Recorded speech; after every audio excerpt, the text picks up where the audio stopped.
freed me from my chains. You gave me a new name, led me by the hand into the wealthy place.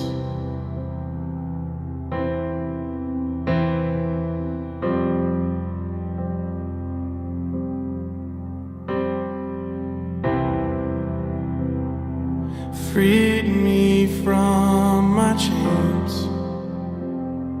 You gave me a new name, led me by the hand into the wealthy place. It keeps getting better. It keeps getting better. It keeps getting better, better.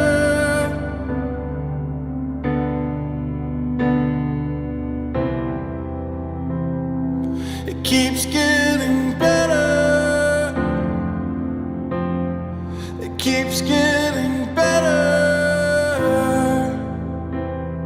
It keeps getting better, better.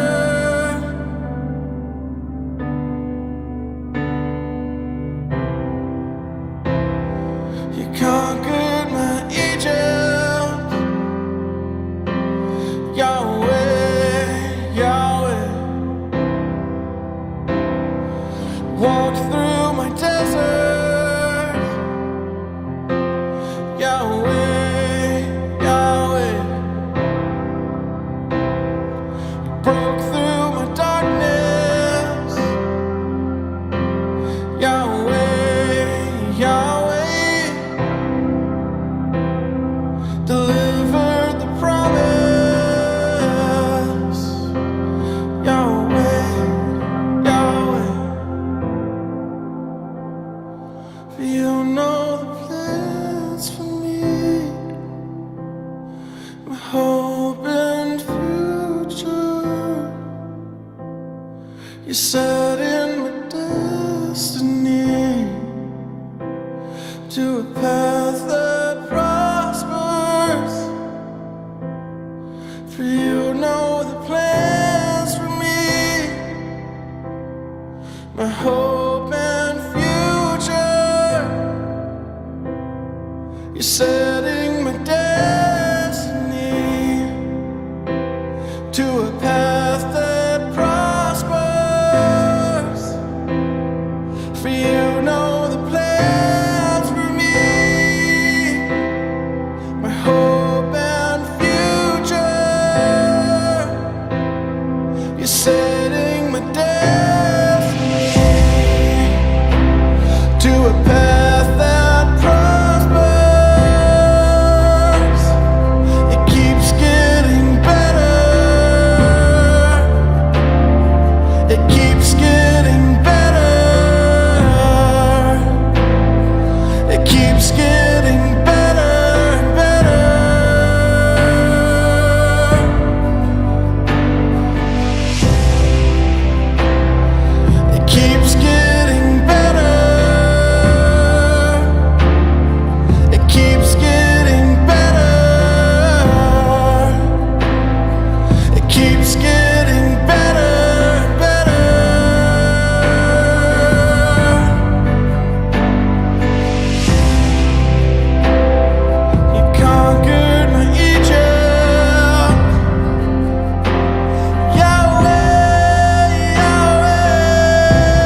Hey, welcome to Wealthy Church. Man, I am so glad that you decided to connect up with us.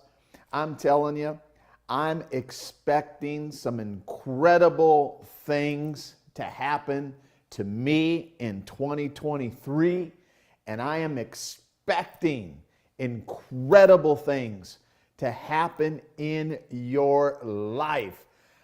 I want you to open up this new year. Happy New Year, everybody. Today is January 8th. We're starting a new year on the 8th day here, right? And 8 is the number of new beginnings. Listen, I'm going to share with you 2 words that you're going to need to succeed in 2023 and beyond. Just 2 words, man. If you can get these 2 words down, I'm going to tell you it's going to be a game changer, not only for your year, but for the next decade of your life. Come on in and join us. I'm so excited about Wealthy Church this year as we gather here every single Sunday at 9 a.m. We got some cool things on the docket for us throughout the year. I'm going to start bringing in some guests, and we're going to be doing some new and fresh things with Wealthy Church that I really believe that you're going to like and that you're going to enjoy. So here we go, and I want to start off the year just thanking everybody, man. Thank you so much. Those of you who give on a regular basis and sow seed into Wealthy Church to support what we're doing to get this unique message out, right? To empower God's people to be more, do more, and have more. And you can't help more people unless you have more. You can't have more unless you start doing more, and you can't do more unless you become something more of who you are today. So let's get with it. Let's get right into our time together, and I'm so excited. I'm just going to say hi to a couple people. Hey everybody. Hey, all of those of you who are jumping in. Good to see all of you. Good to see all of you. I'm sorry, actually, it's so small I can't see the names. But hey, let's jump right into today's message. It's going to be. Today's message is going to really, I believe this is like not just a message, I believe this is a real prophetic word for a lot of people here today. So let's get on the move. Hey, you only need 2 words to succeed this year. That's right. And you're going to need to tattoo these 2 words on your mind and inside of your subconscious so that you can not just survive, but you can thrive this year. See, I believe God doesn't want you just to barely get by and barely make it. I believe God wants you to thrive. But here's one of the problems that all of us face. Is that people think more than they do. People think more than what they actually do. So a lot of people get paralyzed by overanalyzation. They experience, I think about it. And the thought comes, it comes in January, it comes in February, it comes in July, it comes in December. And I've been thinking, but they never end up doing. And here's what I want to challenge you with here today. The solution to shifting your life. Because all of us, as we start a new year, as we even start new days and new weeks and new months, right? We start thinking like, okay, what do I need to do? We start thinking about it. You start looking at your life and say, okay, where do I want my finances to be? What about my relationships? And how about my health? And we basically, those three areas, right? We start looking at, okay, I want to grow closer to God. Check. I know I need to be healthier. I know I'm not eating right. I know I need to exercise. Check. My relationships. Well, I know my relationship with my spouse, or my relationship with my kids, or relationship with a family member, relationship with people at work, or whatever. I know I need some improvement in some sort of relationship somewhere. Or maybe I just need a relationship. Maybe I'm single and I need a relationship. So I want change, my walk with God. I want change with my health. I want change with my relationships. Man, I need change with my money. I can tell that things are not going to get cheaper. My future is going to be more expensive, and I'm going to need some changes in my money. Now, I want you to think about this, because every single year, especially around the first of the year, we start thinking about these things. And you know what? Most people set goals, right, for the new year, and they don't even make it to the first day. It's a proven statistic. They set a goal and they don't even start. Now, it's interesting. Before I give you your 2 words, it's interesting. This little story about these lepers. And when you read about it in 2 Kings chapter 7, you'll find that there's like this huge famine in the land. I mean, you think it's negative because of the price of gas. You think there's negativity because the price of eggs and food and all this kind of stuff. But I want to show you something here that you'll be like, what? When you start reading the story about the situation that these 4 lepers were in, these 4 lepers were in a time when the famine was so bad that, man, they're eating each other. I mean, that's pretty bad, right? I mean, are you serious? Yeah, it was so terrible they started boiling each other and eating each other to survive.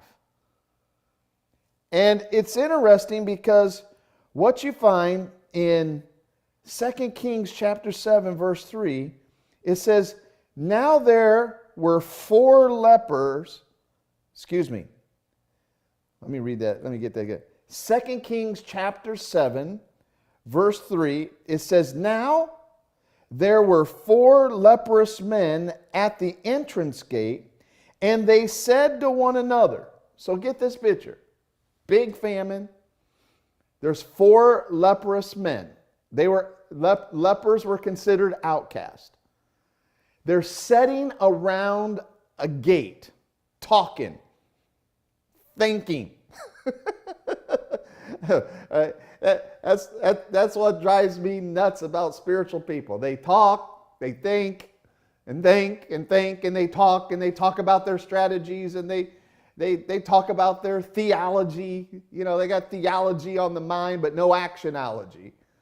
But they talk about it. They talk about how they're going to change the world, talk about how they're going to make a difference in the marketplace. They talk, and they talk, and they think, and they talk, and they think, and they talk. Big talk. Boy, they talk big. And so here's these guys. There's 4 lepers. It's really bad. They're sitting around the gate. And this is the picture that we get. And it's bad. I mean, these guys, not only are they facing a famine, they also have disease. I mean, and they're like considered like scum. And then here's the statement that one of them makes. One of them. He says, why are we sitting here until we die? Wow. Why are we sitting here until we die? Thinking, pontificating, strategizing, shooting the breeze, watching TV, playing video games, watch another football game, watch another basketball game, watch another one of our series, and Dr. Phil, watch him fix everybody. Because we like to see somebody else's life get fixed, but don't bring that stuff towards me. And here they are, they're like, we're going to just sit here till we die? And here's your 2 words. Here's your 2 words to succeed this year. 1 step. 1 step. That's the 2 words. And you got to say something to yourself. You got to say, all right, here I am. There's a piece of my life that I am not happy with and I want to change. And you got to make a decision to take 1 step now. Now. And that's the key. These men made a decision. They're like, if we keep doing what we keep doing, the end is not good. I would rather take action and die than sit and take no action and exist. You see, my friend, there's like 3 kinds of I would call it, like, there's like 3 modes that people are in life. It's like mode number 1 is the maintenance mode, where you're just, right, you're just keep putting out fires. It's like you keep getting one crisis after the next crisis after the next crisis. And so you have to keep putting out fires all the time. And that's exhausting. That's tiring, like over and over and over again. It never changes. When's it going to stop? I got one negative situation hit my life after the next, and they just live in, I got to go fix this. I got to go fix this. I got to go fix this. A lot of leaders do that. The other one is maintenance.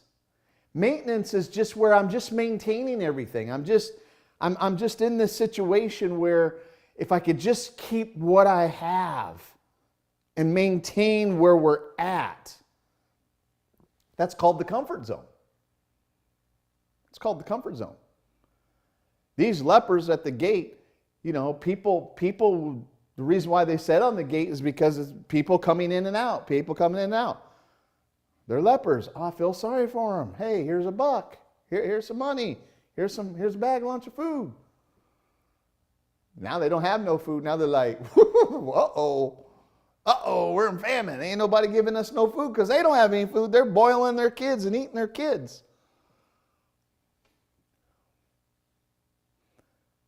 They're in a comfort zone. They were in a comfort zone. Right? Because they were just maintaining.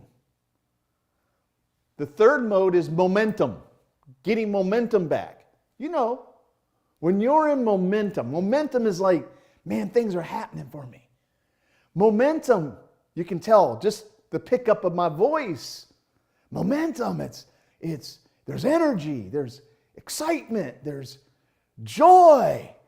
There's something going on in my life. I can see some things happening in my life. I may not be where I want to be, but I'm not where I was. And I see progress. My life is moving forward. You see, my friend, these 4 lepers made a decision. Life change happens in the moment of decisions. And life changes at the speed of your decisions. Life doesn't happen by thinking. People say knowledge is power. No, knowledge is not power. Knowledge applied is power. So life change, there has to be a decision. We got to take a first step. I can't just sit here. And I see this so many times with like spiritual people. They're like, well, I'm just going to pray to God and God's just going to turn my finances around. I'm just going to pray to God and God will just send me a relationship. I'm just going to pray to God and boing, my health is going to be better, but I'm not going to exercise. I'm not going to eat right.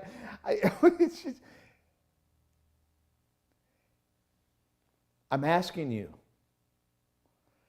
to sit down and say, wait a minute, time out.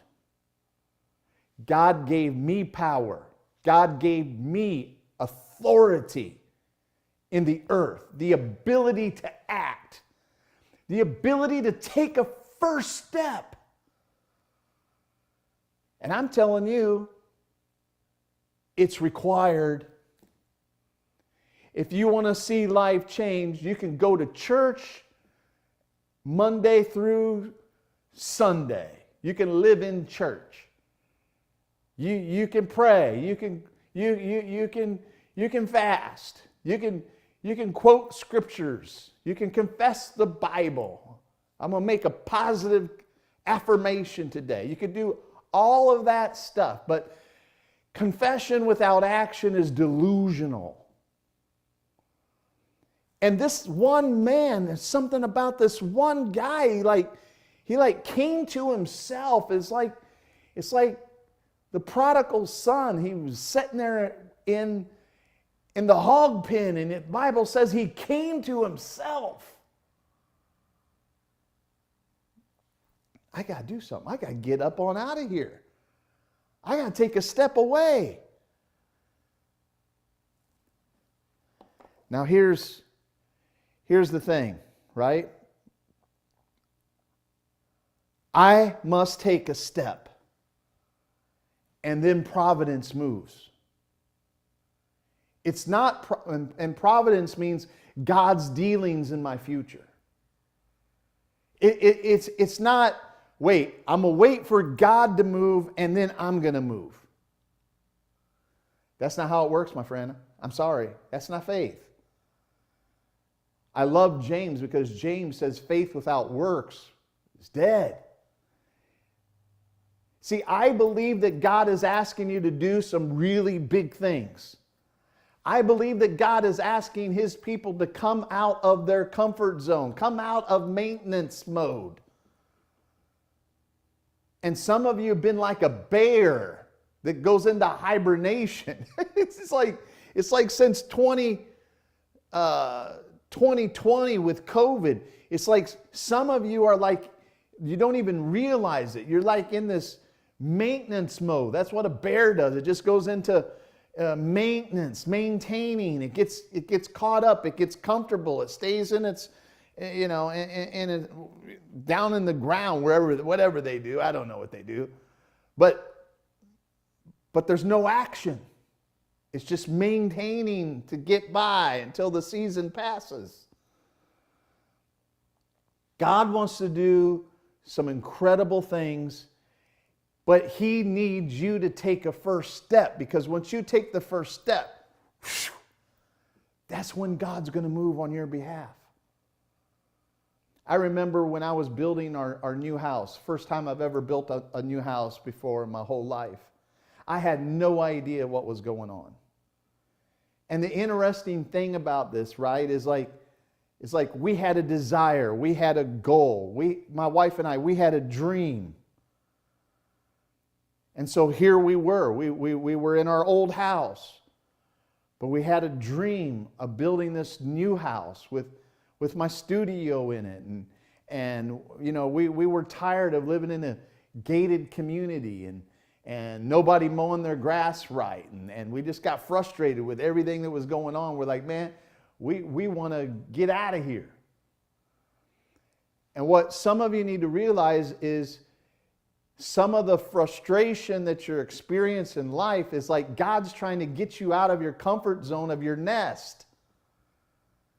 And everything in my mind said, oh man, that's going to be so much work. I just want to stay here. You know, it's comfortable here. I know here. But there was also a lot of unknown. I had never done this before. And that's the big thing, right? With all of us. Here, we're here, but we want to be here. And so there's the gap between where we are, where we want to go. And that gap, there's one word in between the gap. Fear. You're scared. Fear is going to cause you to stay where you are. It's going to cause you to say, I'm going to stay by these gates, like these 4 lepers.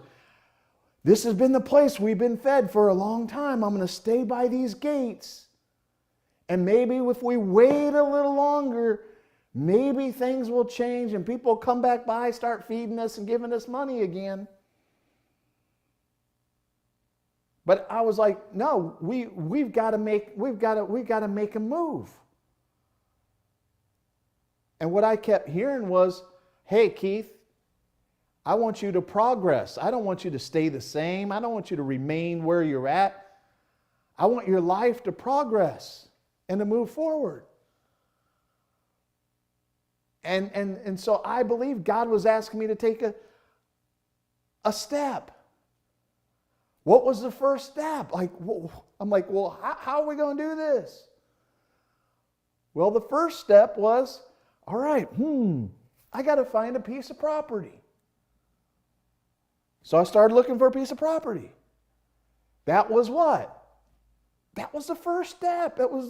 I can't build a house unless I have land to build it on.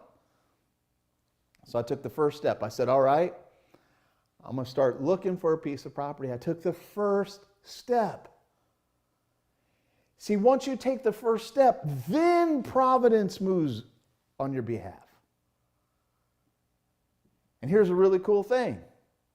I'm sitting down in the Bahamas, chilling out by the pool with the turquoise waters, palm trees, sunglasses, enjoying myself with my wonderful wife. And I look on my cell phone and a piece of property right in the area that I wanted to be in. Because if you ever come and visit me, I live on this road, and in our area that we live in, there's a road that is actually between 2 very busy roads. And one road is called Highway 50. It has like everything imaginable. I mean, it has everything that all the chain restaurants, everything. It's just right along that road. And so literally if you live on this road, you're literally right around the corner. It takes you like 3 minutes to get to everything, or 5 minutes at the most to get to everything. It's close, but yet you kind of feel like, you're not right on top of everybody. You have a sense of peace and tranquility. And so there's this strip on this road. There's some bad houses like they're just kind of like run down. And then you got a strip where you have like some of the most wealthiest people in our city that build like these like huge houses. And we're like, we want to be right there. we want to be right in that area. And this piece of property was right there. And first of all, I was just shocked that there was even a piece of property there for sale. The next thing I was like, wow, that's 1.5 acres. I was trying to, my wife and I were like, we want to reduce the amount of yard work. We want smaller yard, not bigger. And then we ended up going bigger. But anyways, I made the move. I see it. And I looked at that and I said, whoa, wait a minute. That piece of property is worth at least 100,000 plus. And I looked at the price, and the price was half of that. I'm like, you got to be kidding. Woo, step number one, look. Step number two, got my agent. Make a long story short, bam, I bought the property. And then guess what?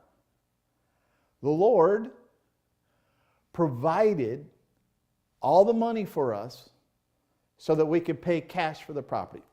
Cash for the property. We owned it free and clear right away. And what I started to realize was, wow, in a lot of ways we think we're waiting on God, but we don't realize that God is waiting on us. We got to take the first step, then God moves. Look at this with these guys. They said, are we going to sit here till we die? If we say we will enter the city, the famine is in the city, and we shall die there. If we sit here, we will die also. Now therefore come, let us surrender to the army of the Syrians. If they keep us alive, we shall live. And if they kill us, we will only die. It's like, what do we got to lose, right? We go in the city, it's famine, we die. We say here, we die. At least we can go to the Syrian army, and they'll maybe say, oh, I'll take you as a prisoner and feed you. But they're still lepers. And then in verse 5 it says, and they rose at twilight to go to the camp of the Syrians. And when they had come to the outskirts of the Syrian camp, to their surprise, no one was there. Oh. And when you read this story, you find out that when they moved, God moved. And as they went to the camp, God on their behalf confused the Syrians, and they thought a bunch of chariots, like a big army, was rushing up on them. And when they heard this noise of this big army coming after them, the story goes, they just left. They said, man, we're out of here. They left everything. They left their money. They left their clothes. They left possessions. They left food. And here's these four guys, right? Here's these four guys. Because I've been talking about that God will lift you. God lifts the poor. God lifts the needy out of the dunghill. I've been talking about elevation. And here comes these guys. They walk in and they go from, beggars to now everything they want. Everything they want is in the camp. They start going in like, wow, check all this out. And they had so much, they felt guilty. Like, oh, we better go tell the king about what happened here. And I want you to hear this. I believe that God has some surprises for you this year. God has something special for you this year. But He needs you to make the first step.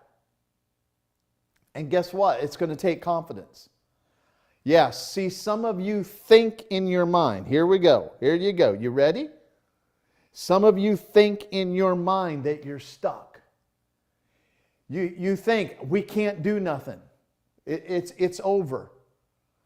But I want you to hear me. You're not stuck. You just lack a little bit of knowledge. You lack some skills. You got to get new skills. New knowledge, new skills will create what? New actions. And then finally, you need a dose of confidence. That's all you need. You're not stuck. You just need some confidence to take the first step.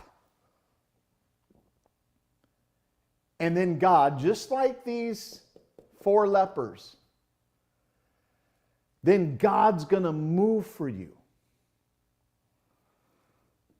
And some surprises are going to come your way. Providence doesn't move twiddling your thumbs. Providence doesn't move until you move. Moses, stretch your rod. The Red Sea parts. I'm going to leave you with this quote. One step this year in the right direction is worth 100 years of thinking about it. Say that again. One step in the right direction is worth 100 years of thinking about it, praying about it. It's time to take one step.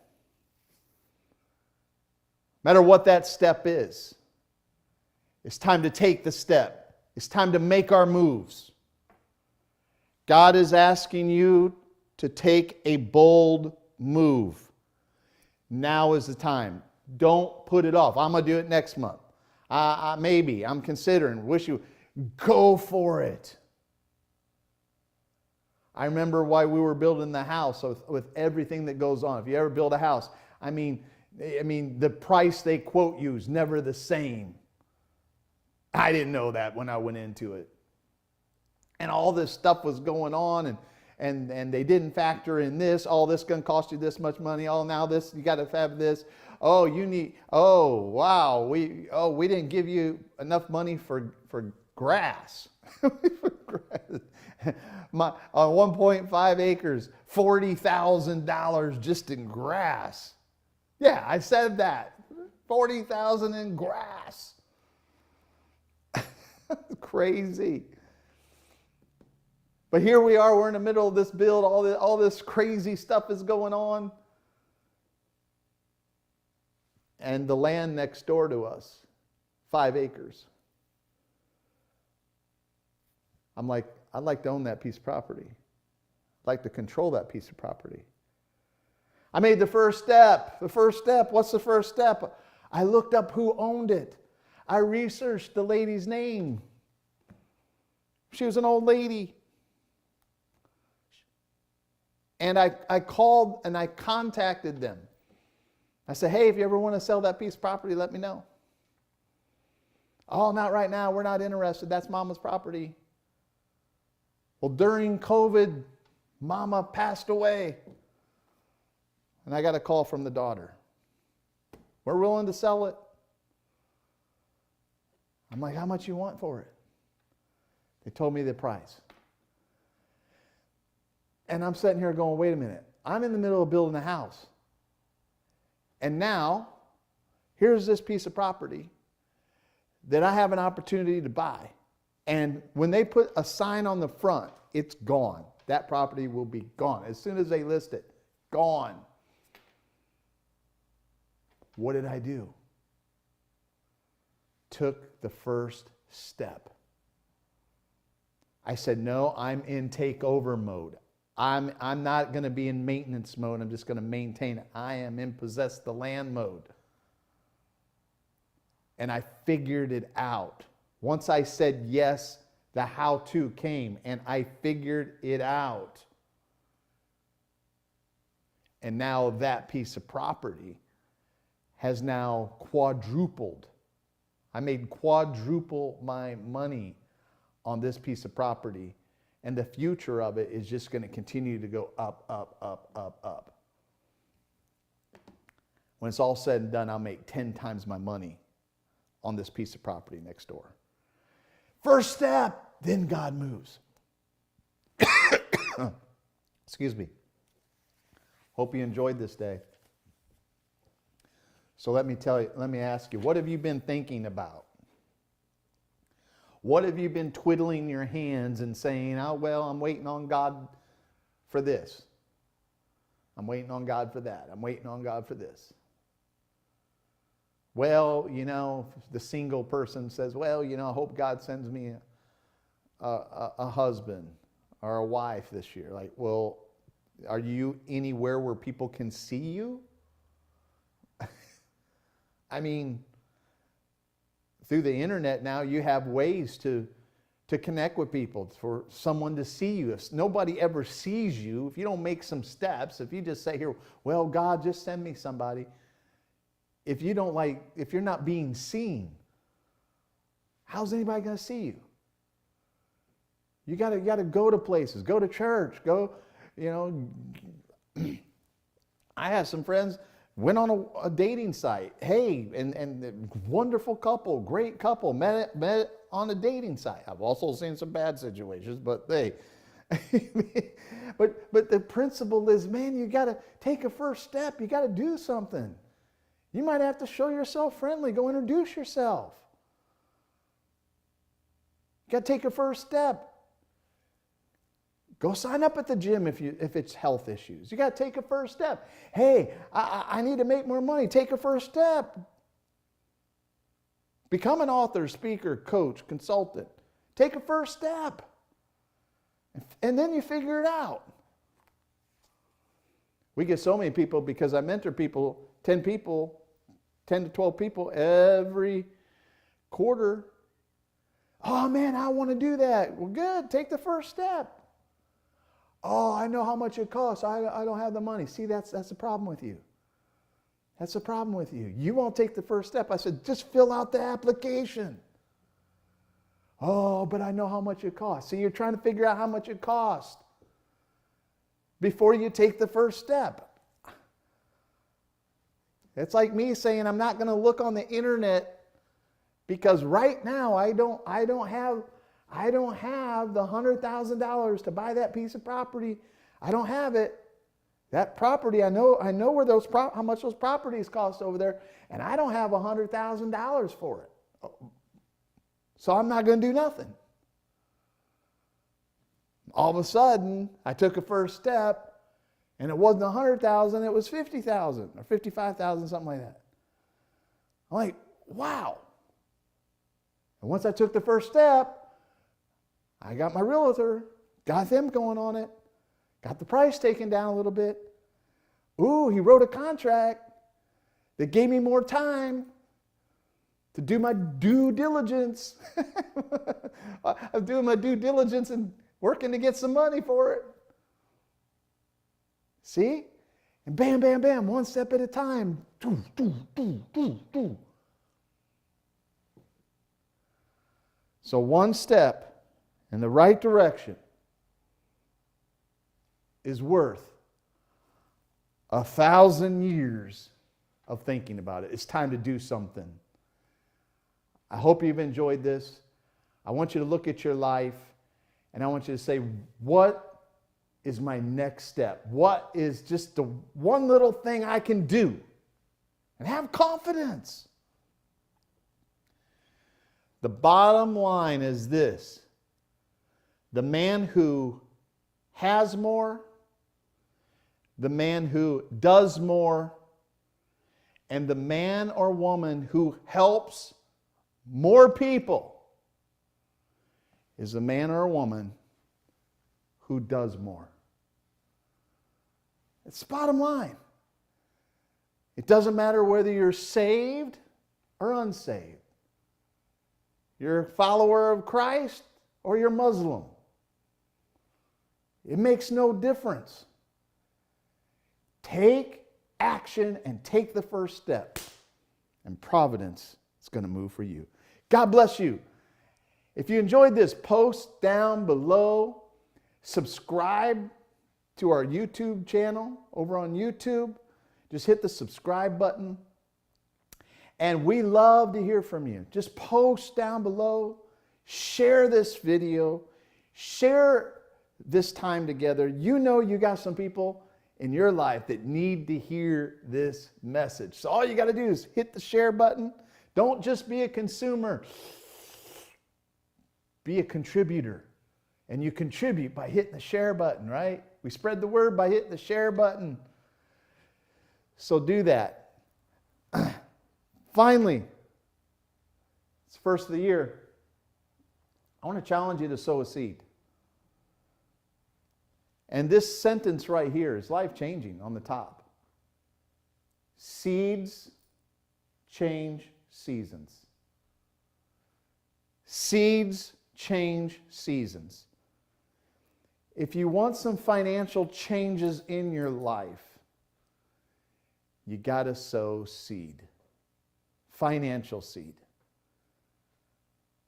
If you want relationship changes in your life, you got to sow relationship seeds. You got to contribute to the relationship. You got to send texts. You got to make phone calls. You got to tell them you love them. You got to contribute. It's not one person gives 100, you just take. It's, man, if I want relationships with people, I got to do something. I got to pick up that phone. I got to do that text. I got to do something.